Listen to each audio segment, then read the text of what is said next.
Hi everyone, welcome to education point. जैसे कि आपको पता है कि हम क्लास 12 की जो एनसीईआरटी है ज्योग्राफी की, उसे कवर कर रहे थे। एंड इस बुक का नेम है the fundamental of the human geography, right. तो ये जो है 12th क्लास की सेकंड बुक है। एंड इसमें जो है हमने सिर्फ ह्यूमन ज्योग्राफी के बारे में ही डिस्कस किया है कि जो ह्यूमन ज्योग्राफी है वो किस तरह से सब डिसिप्लिन बनी थी मेन ज्योग्राफी की। तो वो हमने यहाँ पे देखा था। Then we have discuss about the definition. इसकी डेफिनेशन के बारे में जो है हमने यहाँ पे डिस्कस किया था। एंड आफ्टर दैट जो है कुछ एक्टिविटीज होती हैं। ऑब्वियसली जो है ह्यूमन की जो एक्टिविटीज होती हैं उनके बारे में ही जो है देखा जाएगा। 3 तरह की एक्टिविटीज के बारे में जो है डिस्कस किया था। प्राइमरी एक्टिविटीज होती है जिनके थ्रू जो है इनकी अर्निंग होती है। तो मेन प्राइमरी एक्टिविटीज कौन सी है हमारे भारत में, वो है एग्रीकल्चर ही है, ठीक है। उसके बाद में जो है इसके बाद आ जाती है सेकेंडरी एक्टिविटीज। तो ये कुछ ऐसी एक्टिविटीज होती हैं जो कि प्राइमरी एक्टिविटीज को सपोर्ट करती हैं। Then there is a tertiary activities, ठीक है। तो टर्शरी एक्टिविटीज जो होती है वो ऐसी सेक्टर्स होते हैं जो कि इन दोनों ही सेक्टर्स को जो है सपोर्ट करते हैं। तो इनके बारे में जो है हमने बहुत ही डिटेल वे में इसे जो है कवर किया था। और भी कई सारे फैक्टर्स हैं यहाँ पे जो कि अफेक्ट करते हैं ह्यूमन ज्योग्राफी को।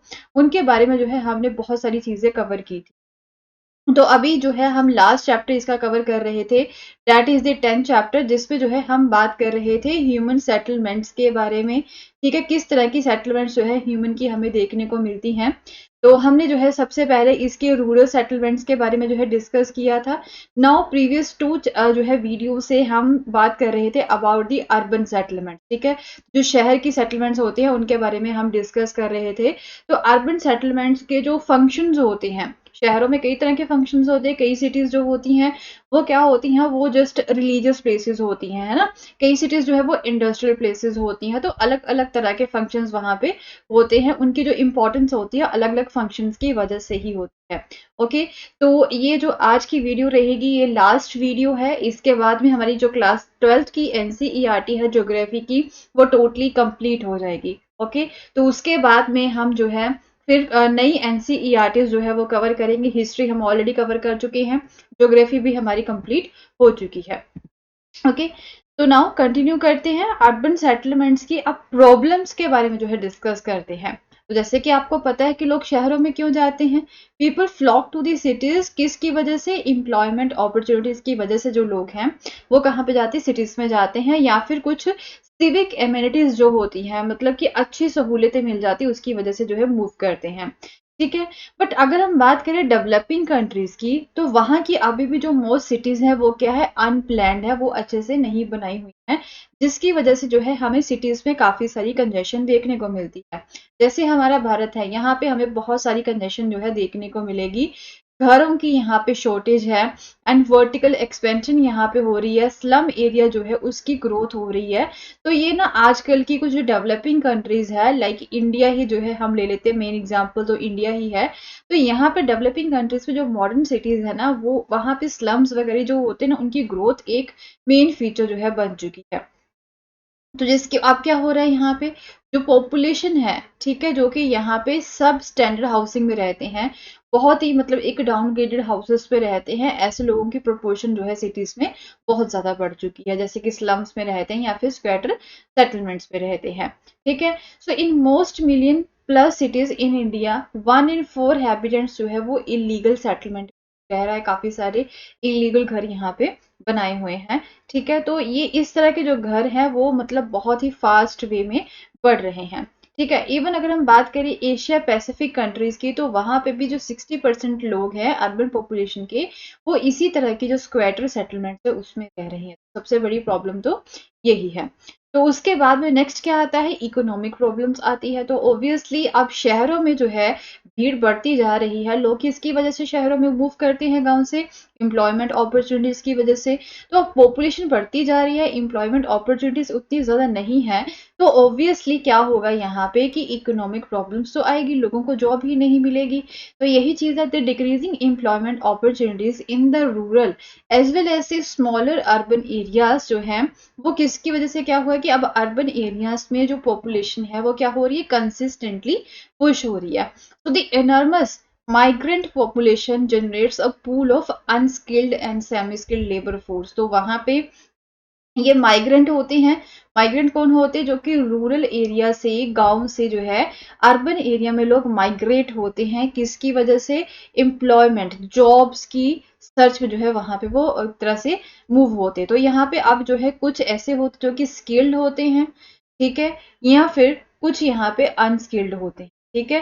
तो जो स्किल्ड होते हैं उनका तो फिर भी चलो हम मान लेते हैं कि उन चांसेस होते हैं, फिर भी थोड़ी बहुत जॉब उन्हें मिल जाती है।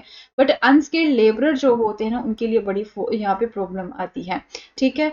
तो अब जो है ऑलरेडी अर्बन एरियाज में हमें इस तरह की जो प्रॉब्लम्स है वो काफी ज्यादा देखने को मिल रही है।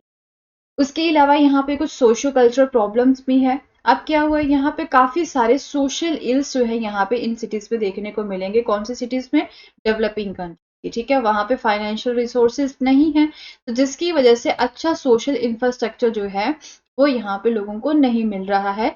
जो बेसिक नीड होती है ज्यादा से ज्यादा पॉपुलेशन की, वो भी जो है कैटर नहीं कर पाते हैं।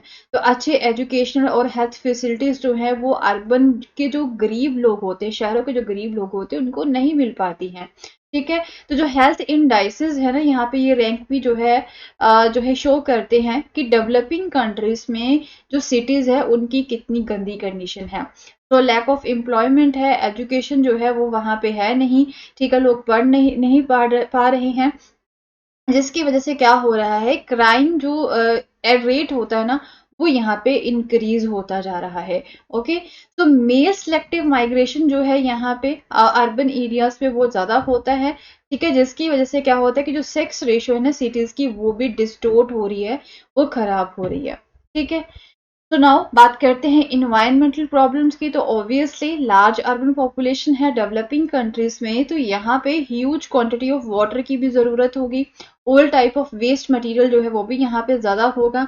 तो मैनी सिटीज जो है यहाँ पे डेवलपिंग कंट्रीज की, तो उन्हें जो है मिनिमम रिक्वायर्ड क्वांटिटी जो पोर्टेबल वाटर होता है ना, वो भी पॉपुलेशन को नहीं दे पाते हैं, क्योंकि यहाँ पे पॉपुलेशन बढ़ती जा रही है। तो इतना अमाउंट ऑफ वाटर उनके लिए कहाँ से लेके आएंगे? डोमेस्टिक यूज के लिए या फिर इंडस्ट्रियल यूज के लिए जो है पानी नहीं दे पा रहे हैं, ठीक है। तो जो सीवेज सिस्टम है बच्चों, वो भी जो है इम्प्रॉपर है, वो भी जो है अनहेल्दी कंडीशंस में है। एंड जो ट्रेडिशनल फ्यूल है यहाँ पे डोमेस्टिक घरों में एंड इवन इंडस्ट्रियल सेक्टर में, उसकी वजह से जो एयर है वो भी अभी पोल्यूट हो रही है। लोग क्या करते हैं, लोग लकड़ियां अभी भी जो है जलाते हैं, ठीक है। तो द डोमेस्टिक और जो इंडस्ट्रियल वेस्ट है, अब यहाँ पे इंडस्ट्रीज वगैरह भी होंगी, तो वेस्ट जो है यहाँ पे क्या होता है, वो जो है विदाउट एनी ट्रीटमेंट उसे डंप किया जाता है, वो भी अनस्पेसिफाइड लोकेशन में, ठीक है। सो ह्यूज कंक्रीट स्ट्रक्चर हो गया, they erected to accommodate the population and economic play a very connective role. Okay, तो cities, towns and rural settlements जो हैं वो एक दूसरे के साथ जुड़ी होती हैं, ठीक है। सिटीज, टाउन एंड जो रूरल सेटलमेंट्स होती है, they are link through the movement of goods, resources and the people. तो यहाँ पे मूवमेंट होता रहता है, चीजों का भी मूवमेंट होता है, रिसोर्सेज का भी मूवमेंट होता है from the one place to the another, और लोगों का भी होता है, ठीक है। सो जो अर्बन से लेकर रूरल लिंकेज है, ये क्रूशियल इंपॉर्टेंस के हैं अगर यहाँ पे ह्यूमन जो सेटलमेंट है उन्हें सस्टेन करना है तो। ओके, तो अर्बन शहरों और गांवों में जो एक लिंक है, जब वो अच्छा बना होना चाहिए। तो as the growth of the rural population has outpace the generation of the employment. तो अब क्या है, रूरल पॉपुलेशन जो है उसकी भी ग्रोथ हो रही है, तो एम्प्लॉयमेंट के लिए यहाँ पे मतलब अच्छे साधन नहीं है, इकोनॉमिक अपॉर्चुनिटीज यहाँ पे नहीं है। रूरल टू अर्बन माइग्रेशन जो है वो अभी ज्यादा बढ़ चुका है, मेनली डेवलपिंग कंट्रीज पे, जिसकी वजह से अर्बन इंफ्रास्ट्रक्चर जो है, शहरी इंफ्रास्ट्रक्चर जो है, उसके ऊपर ज्यादा प्रेशर पड़ रहा है। एंड दी सर्विसेज जो यहाँ पे ऑलरेडी अवेलेबल है, उसके ऊपर बहुत ज्यादा स्ट्रेस पड़ा हुआ है, बहुत ज्यादा भार पड़ा हुआ, तो ये भी एक मेन प्रॉब्लम है। ओके, तो अभी क्या है, अभी मेन ये अर्जेंट क्या है कि ये जो रूरल पावर्टी है, अगर शहरों की प्रॉब्लम्स को सॉल्व करना है तो सबसे पहले हमें जो रूरल पावर्टी है ना उसे खत्म करना होगा, जो गांव है ना उसके ऊपर फोकस करना होगा, ठीक है। वहां के लोगों की जो लिविंग कंडीशन है उसकी क्वालिटी को इम्प्रूव करना होगा, एंड इवन एम्प्लॉयमेंट जो है उसे क्रिएट करना होगा। एजुकेशनल अपॉर्चुनिटीज जो है रूरल सेटलमेंट में, उन्हें भी हमें जो है क्रिएट करना होगा, ठीक है। तो full advantage must be taken of the complementary contribution distributions and linkages of the rural and urban area. यहाँ पे जो डिफरेंट इकोनॉमिक, सोशल और इन्वायरमेंटल रिक्वायरमेंट्स है ना, वो यहाँ पे फुलफिल करनी चाहिए गांव की, ठीक है। एक अच्छा लिंक जो है वो क्रिएट होना चाहिए between the rural and the urban area, so that कि जो गांव के लोग हैं उन्हें भी अच्छा एम्प्लॉयमेंट मिल सके, उन्हें भी अच्छी एजुकेशन अपॉर्चुनिटीज मिल सके एंड वो माइग्रेट ना करे, ठीक है, माइग्रेट ना करे टुवर्ड्स दी अपने जो अर्बन एरियाज है वहां तक जो है वो माइग्रेट ना करे। ओके, तो बच्चे that's all for the day, and इसी के साथ हमारा ये जो चैप्टर है वो कंप्लीट हो रहा है, ठीक है। अभी हमारी जो 12th क्लास की एनसीईआरटी है वो भी कंप्लीट हो चुकी है। 10 चैप्टर था, ये लास्ट चैप्टर है, वो टोटली अभी जो है कंप्लीट हो चुका है। ओके, तो अभी हमने जो है हिस्ट्री भी टोटली कंप्लीट कर ली है, ज्योग्राफी भी टोटली कंप्लीट कर ली है। अभी जो है आई एम ट्राइंग कि मैं जो है या तो इकोनॉमी स्टार्ट करूं, ठीक है, एनसीईआरटी इकोनॉमी, या फिर मैं पॉलिटी जो है आपके लिए स्टार्ट करूंगी। ओके, तो देखते हैं कि अभी मैं किसके साथ स्टार्ट करती हूँ, ये आपके लिए सरप्राइज रहेगा। तो मिलते हैं फिर अभी नेक्स्ट वीडियो में। टिल देन अगर आपको मेरा कोर्स पसंद आया तो इसे शेयर करना ना भूलें। Thank you so much, have a nice day, bye bye.